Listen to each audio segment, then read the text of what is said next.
In today's video, we're going to talk about using credit cards for the rewards, for the cash back.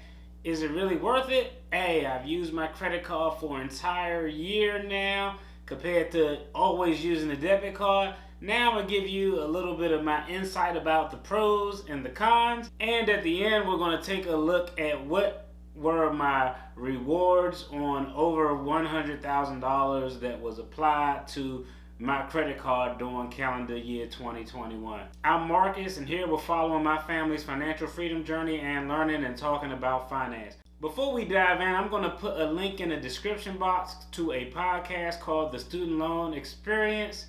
And it was a great podcast. I had a chance to sit down with the high-speed young man who's running the show over there, and he is out of student loan debt. So we talked a little bit about my journey to getting out of debt with regard to student loans, my thoughts on student loan forgiveness. Check out the podcast. The link is going to be in the description box below. Definitely go through and show that podcast some support. We always hear some people say credit and credit cards is king. Then you have the hardcore Dave Ramsey folks who never use a credit card. I don't care if you're getting a reward because you're instinctively going to spend more because it doesn't activate the pain receptors and the neurological discussion and all that. Prior to this year, I essentially used debit cards for everything that I could use a debit card for. I typically use them with multiple financial institutions because I have accounts for different things, for different sinking funds with different financial institutions. So in 2021, when I got my whole use of a credit card down and stopped using them and paying monthly fees, I said, you know what? I'm going to use this credit card for an entire year to see how things play out. I'll link videos above and in the descriptions where I talked about my experience at the 1 month mark and halfway through my experience. But now I'm going to give you my full take after using the credit card solely for a year. The cons: there is a propensity to spend more if you are not well within the parameters of your budget, if you don't have the discipline. I felt like I did a good job. We did go over budget in one particular category, the dining out budget. It was probably about $1,800 to $2,200 for the entire calendar year. Now, I personally don't think that would have changed had I had a debit card. It was just instances where I just wanted to go out. So I do think there is a likelihood to spend more, but that is only if you aren't disciplined. If you have gone, and what my recommendation would be, if you've paid off all your credit card debt and you have gone a period of 3 to 6 months without using your credit card, you're probably in a position where your mind is wrapped around not ever having to pay a monthly balance on a credit card again, not having to pay that high ass interest rate. So you can probably play the game for the points and the benefits and take advantage. That was really the only downside that I could find. If you aren't disciplined, you may get in the habit of just swiping. But like I said, I don't think that we fell in that category for the most part. Some of the benefits. One advantage was there were less fees that we incurred this year. Actually, I think one. I think my wife had one fee for an overdraft fee that was charged to her account. I can't even remember what she used the debit card for, but we essentially avoided those altogether. When I used my debit card, I had multiple cards for multiple accounts. Some accounts I had overdraft protection on, some accounts I didn't.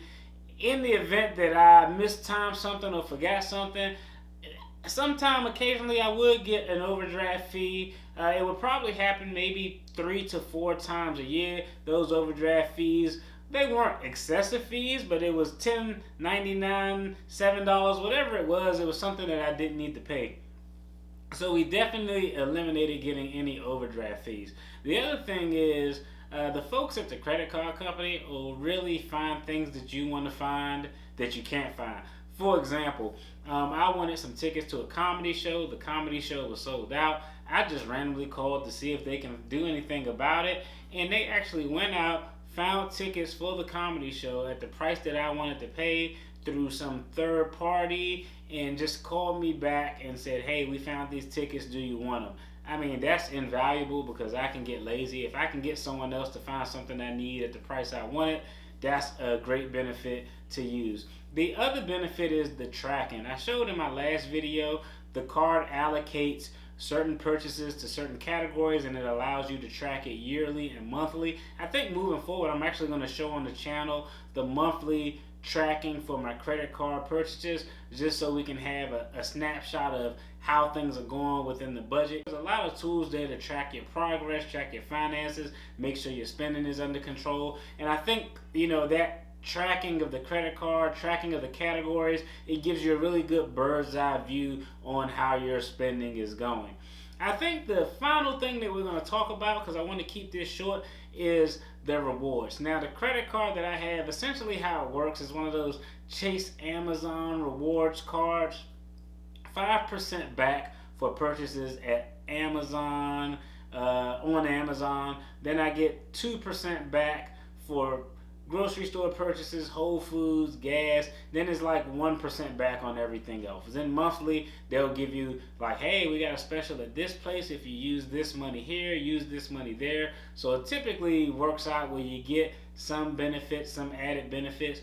So in the last video that I did, that I'll put a link to above, we put about $109,000 on our credit card for calendar year 2021. We essentially paid all bills that we could, anything that we could pay, donations, bills, travel, we put it all on that credit card just to see how the rewards play out. Now, the rewards with this card gives you a few options. One, you can just use your rewards to actually get cash back. You can use your rewards to satisfy your bill. You can use your rewards to get rewards. You can use your rewards to get an Amazon gift card, or you can use your rewards for travel, airline, vacation, those type of things, as long as you go through the Chase Hub to book those tickets. Now, I'll tell you the best value when I actually did the research is probably using it for travel. I think if you use it for travel, you probably get the best value to maximize those points. That's something that we didn't do. We'll probably do that or give it consideration to do that this year. The option that we opted for was essentially to get the cashback rewards. So for $109,000 in 2021 used and charged towards the credit card, we got back about $1,700 in cash. Now, I know the number on the screen says 16 something, but it's because I really just printed this out like a couple of days ago, and it only tracks the previous 12 months, so I lost a couple of weeks because I didn't run the numbers until a couple of days ago. But we got back in total about $1,700 cash back. I think the benefit to that is I did identify in the budget that we probably went over $1,800 to $2,200 in the down and out category towards the year. At least this cashback reward kind of offset that. If I had used my debit card, I probably would have still went over budget, and I wouldn't have gotten anything back for it. That's number one. And number two, again, the most important thing you got to realize, only do this benefits rewards thing, only do the cash back, the travel mileage, the airline miles, whatever it is, only do it if you're in a position to satisfy your bill, pay it off completely prior to the bill being due. Typically what we do is I look weekly. Weekly, if we spent $500, $600 on the card at the end of the week, I'll just go ahead and pay it in advance to get it out of the way. In addition to that, I actually have my account set up to take out the entire balance on the card on the due date. Most times I pay it before then, but I do have that as a safety mechanism just in case I forget or I'm on vacation and my mind just gone or whatever.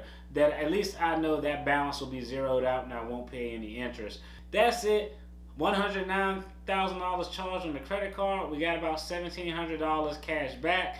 This year we're probably going to try to flip that and use that on the travel, because I think they have certain multipliers and things that gives you, and perks that gives you a little bit more added value if you use it on the traveling. That's all I have. I wanted to just give you guys a look at the rewards number and how they played out. As always, y'all take care. I love y'all. Be blessed. Peace.